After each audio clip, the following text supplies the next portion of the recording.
Hi guys, may nagtanong sa atin kung ano ba yung maganda daw maging employee or maging TNBS driver. Actually guys, depende yan. Depende syempre sa sweldo. Kung malaki naman ang sweldo mo bilang employee, why not? So dito sa TNBS kasi yung kita mo dito, nakadepende yan sa sipag mo.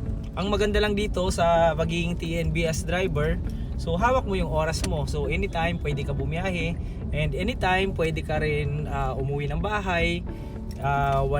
Wala kang boss, walang nag-uutos sa'yo. Isa pa pala na nakikita kong advantage din ng TNBS driver, syempre sa pag bibiyahe dito kasi pag upo mo pa lang ng sasakyan mo, papasukan ka na ng booking. So kung 8 hours kang nagtatrabaho, kumbaga yung start ng 8 hours mo, yun na yun. Pag upo mo ng sasakyan, start na ng trabaho mo yun. Tapos pag uwi mo, sakto din yun yung 8 hours mo.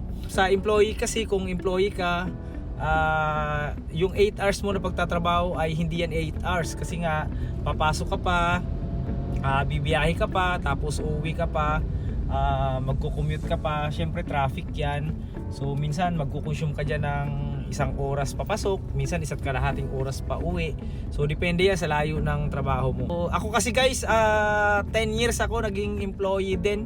So bago ako napasok dito sa Grab, wala namang problema sa pagiging employee.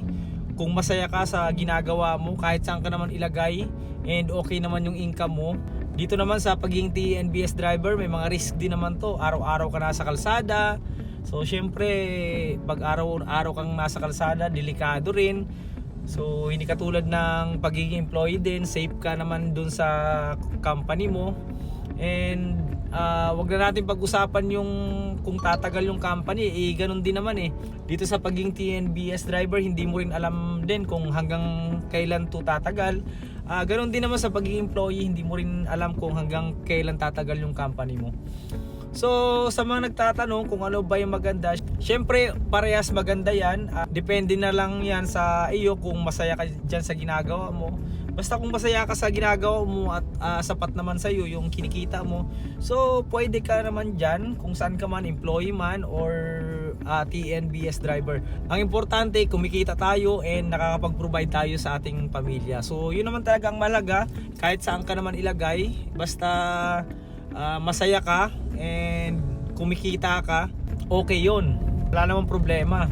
Ang importante, marangal ang ginagawa mo, sa mabuting paraan ka kumikita and wala ka namang inaapakan tao. So yun naman yung mahalaga sa atin. Doon sa mga naguguluhan kung saan ka mamimili ka, so wag ka nang pumili. Pwede mo naman pagsabayin yung pagiging employee at pagiging driver. Dito naman sa